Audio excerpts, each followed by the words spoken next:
Hey guys, tonight we're slipping quietly into the hush of the desert night.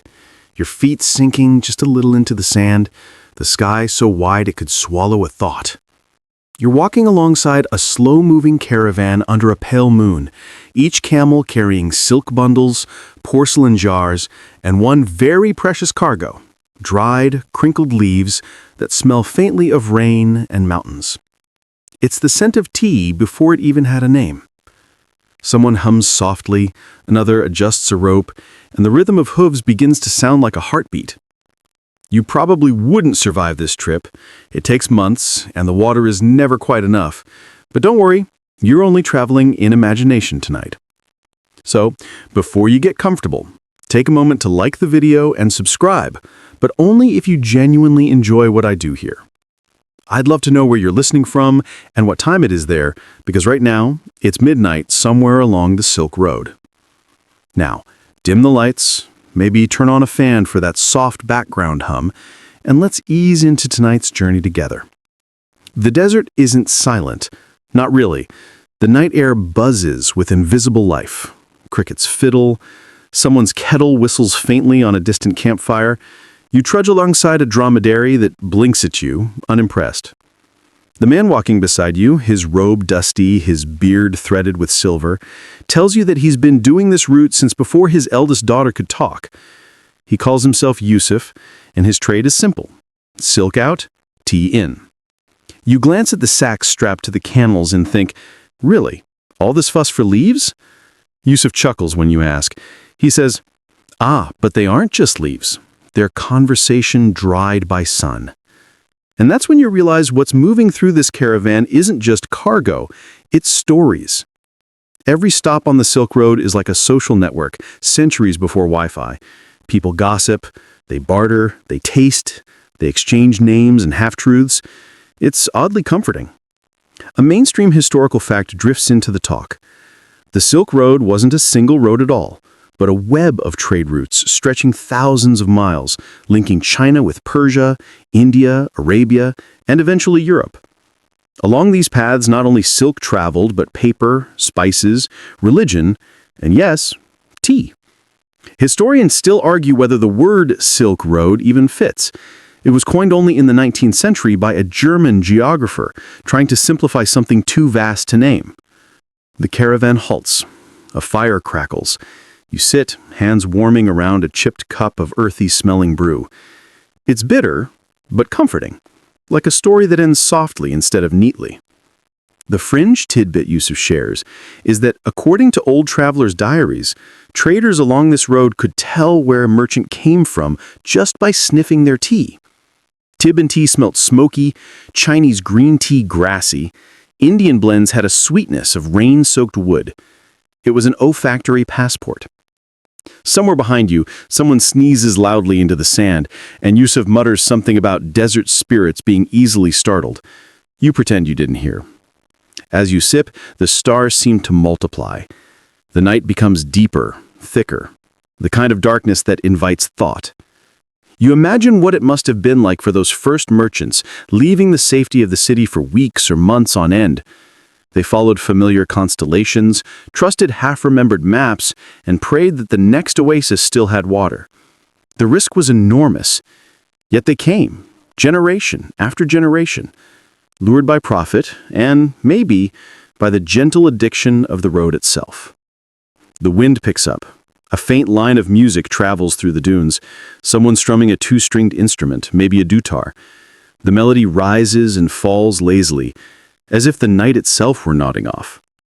You lean back, the sand still warm beneath you, and listen. Yusuf explains that the best tea from Yunnan was traded for fine horses from Ferganah, then for gems and cloth farther west. The trade routes braided cultures together. Even your cup, simple as it is, tells a global story. Porcelain perfected in Jingdezhen, glaze recipes guarded like royal secrets, each sip a quiet miracle of labor and geography. Historians still argue whether tea really left China as early as the 2nd century BCE or centuries later. The archaeological evidence is as fragile as the leaves themselves. Crumbled bits found in ancient tombs, a faint residue in ceramic jars. You picture someone long ago, sitting with the same puzzled look you have now, wondering how something so small could travel so far.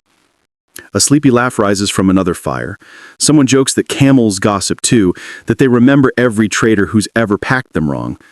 Yusuf rolls his eyes and says that might explain why his camel refuses to look at him tonight. You chuckle quietly.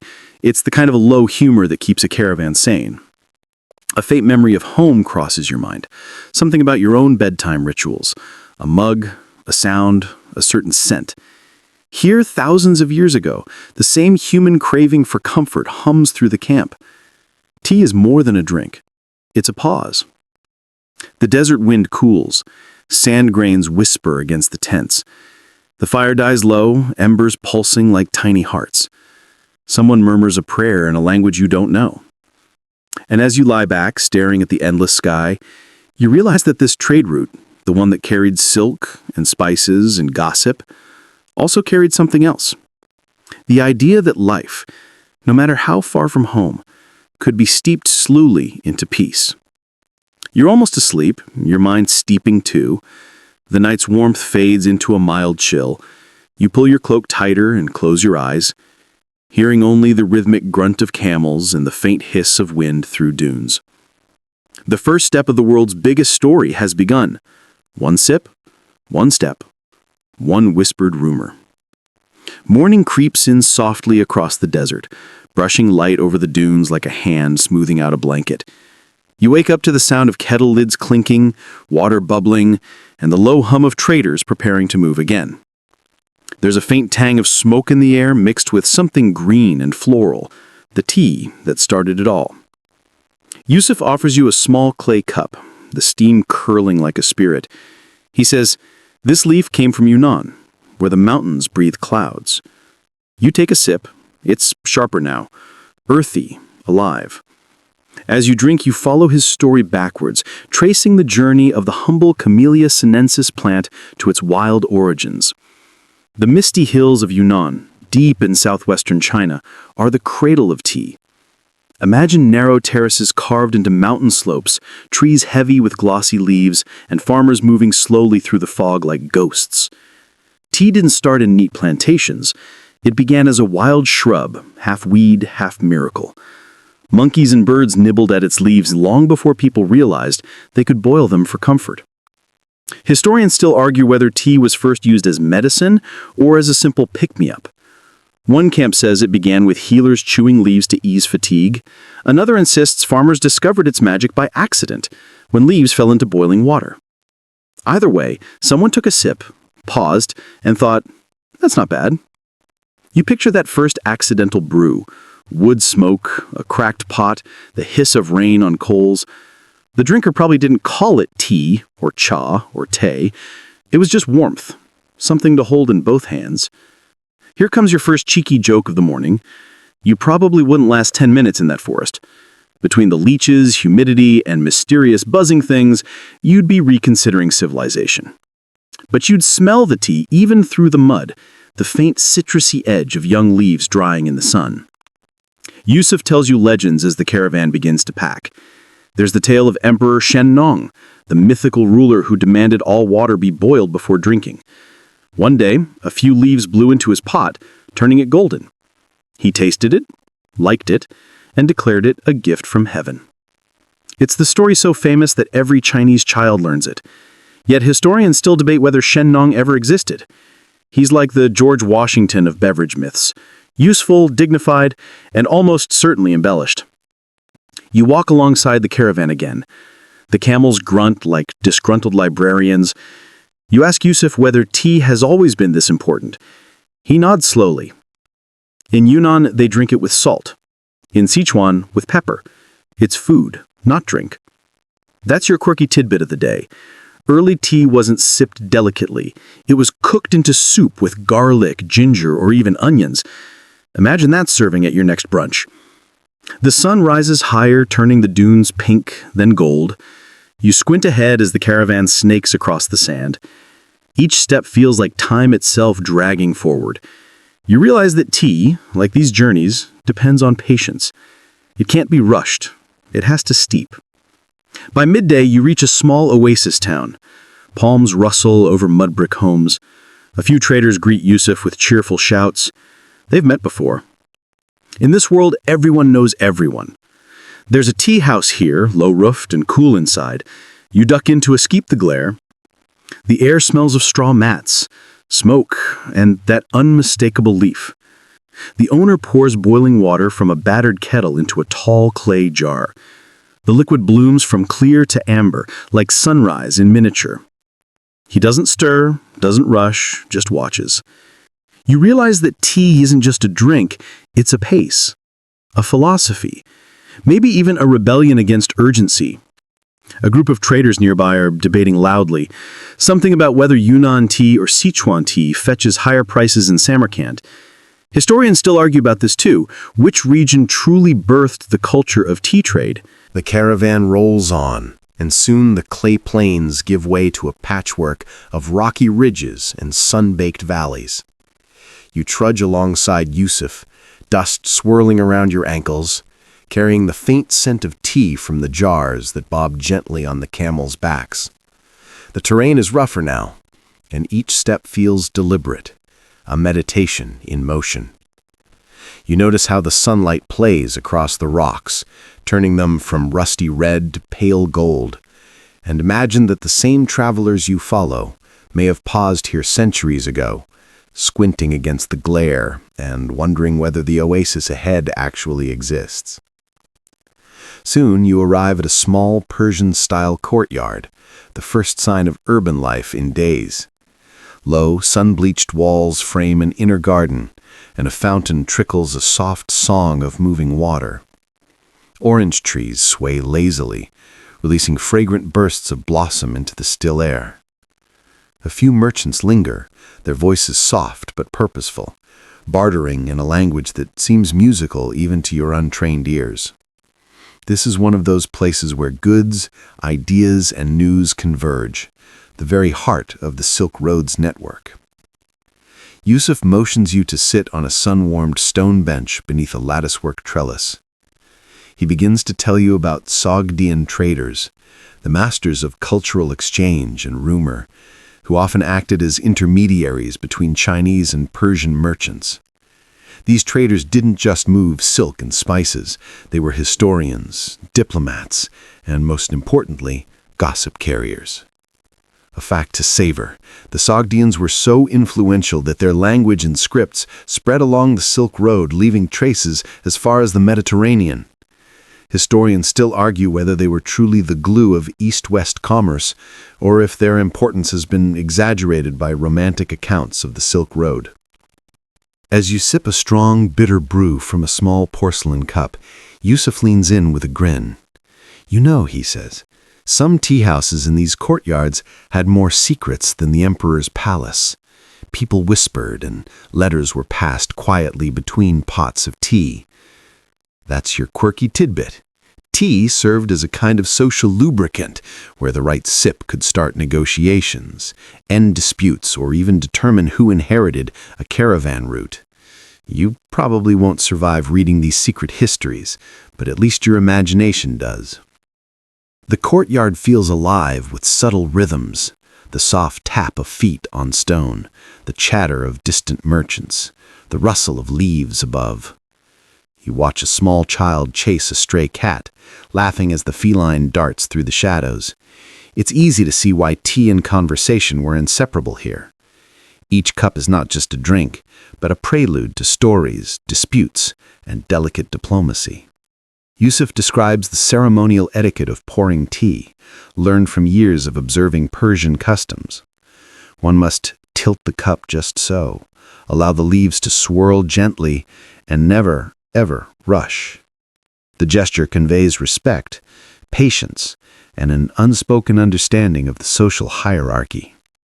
Historians still argue whether these rituals were genuinely symbolic or largely performative, but in this moment, as you mirror the motion, it feels meaningful enough.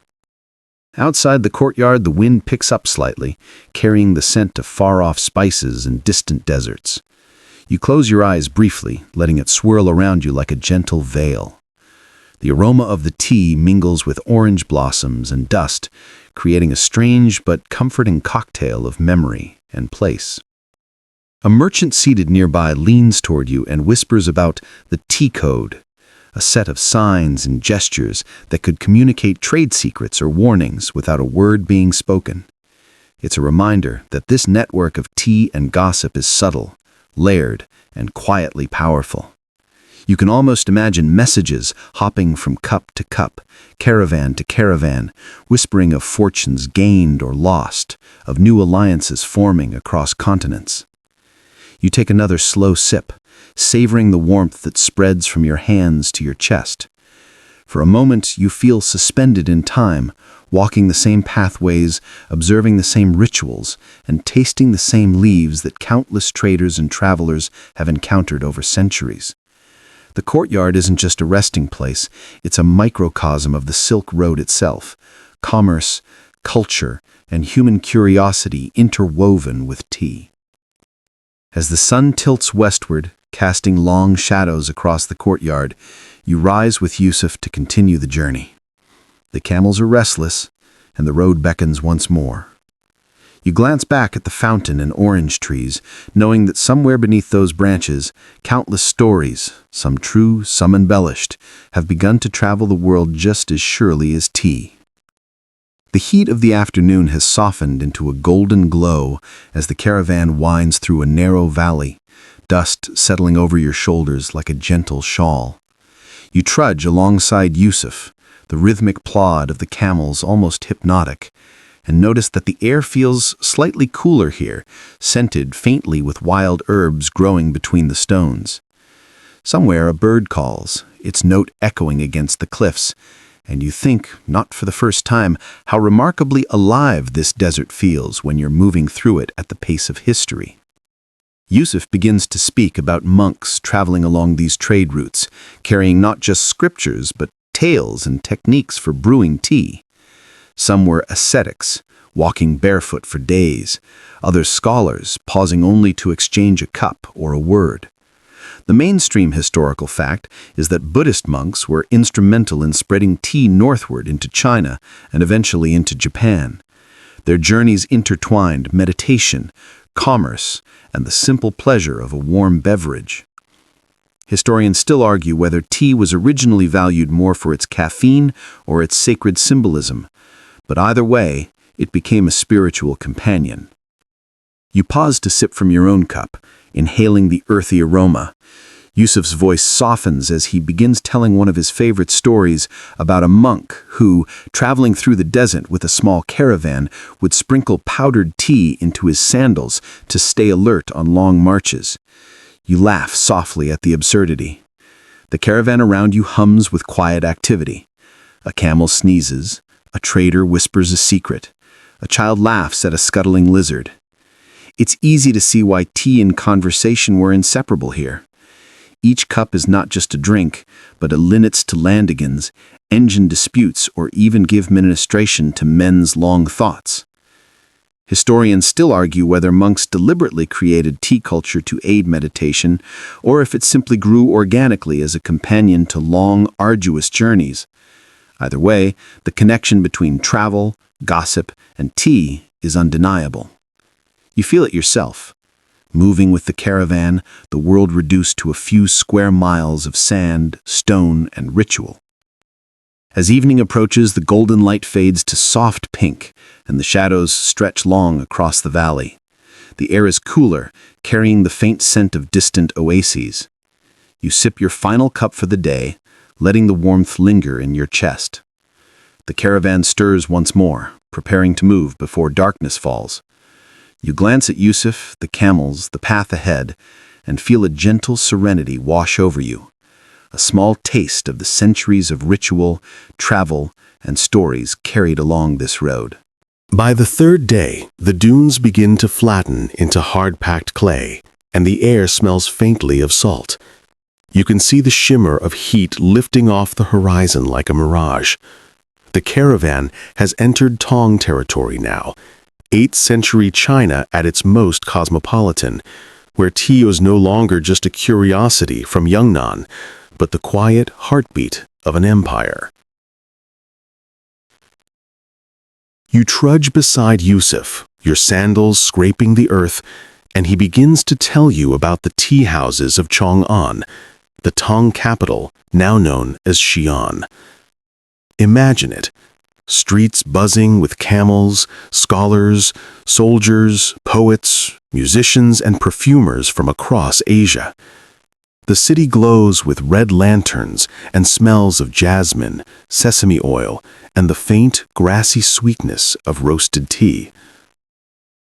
Everyone drinks it, Yusuf says, tightening a strap. From monks to magistrates, poets to postal couriers. They say a man without tea is a door without hinges. You grin at that. A door without hinges sounds like your mornings before caffeine.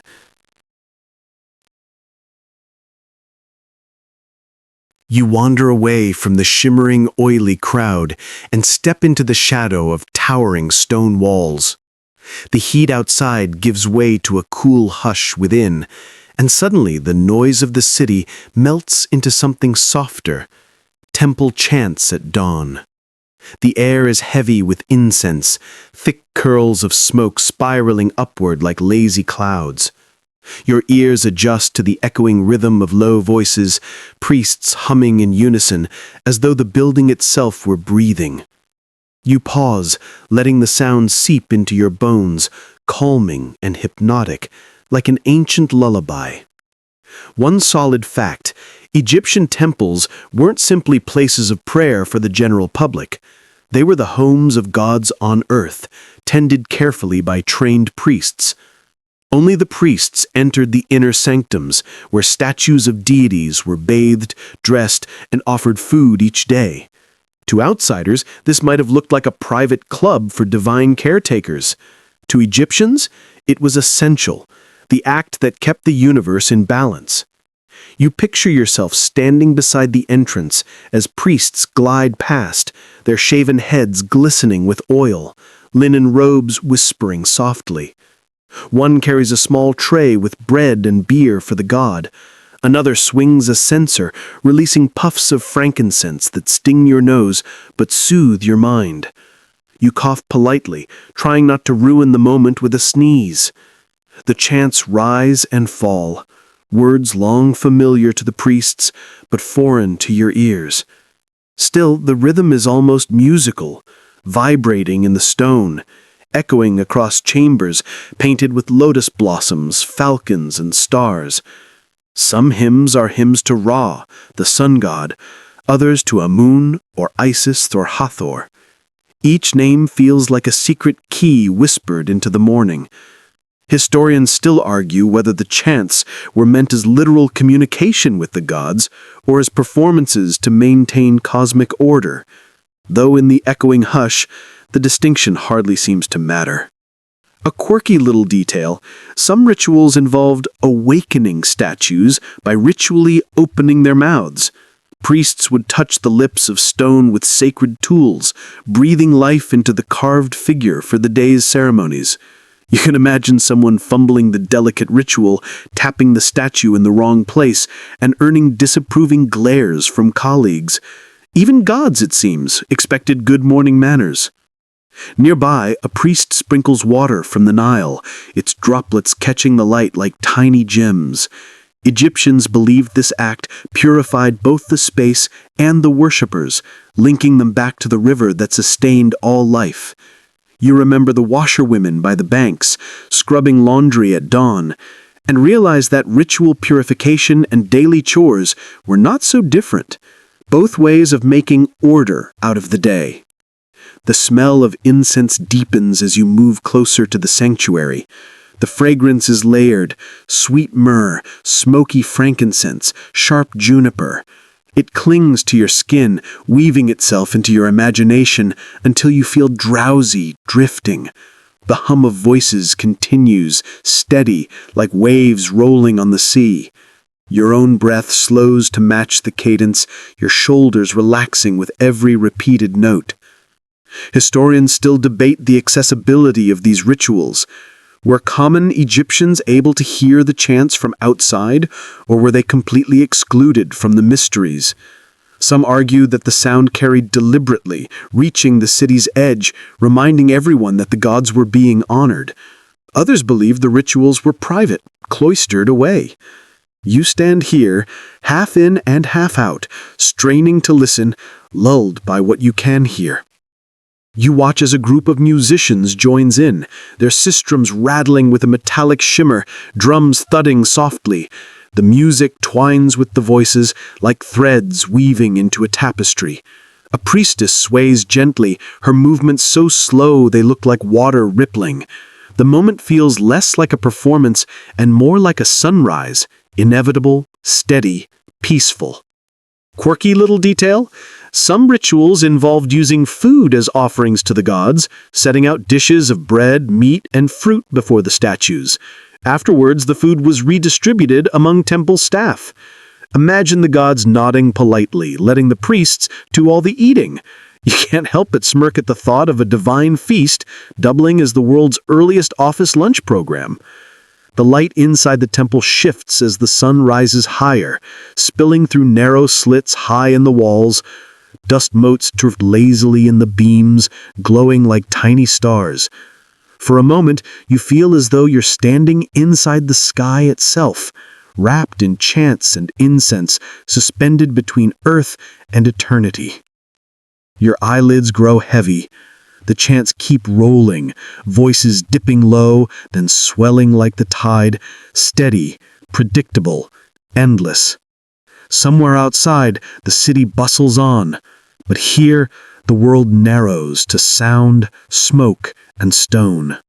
You rest against a cool wall, the vibrations of the chants humming through your back.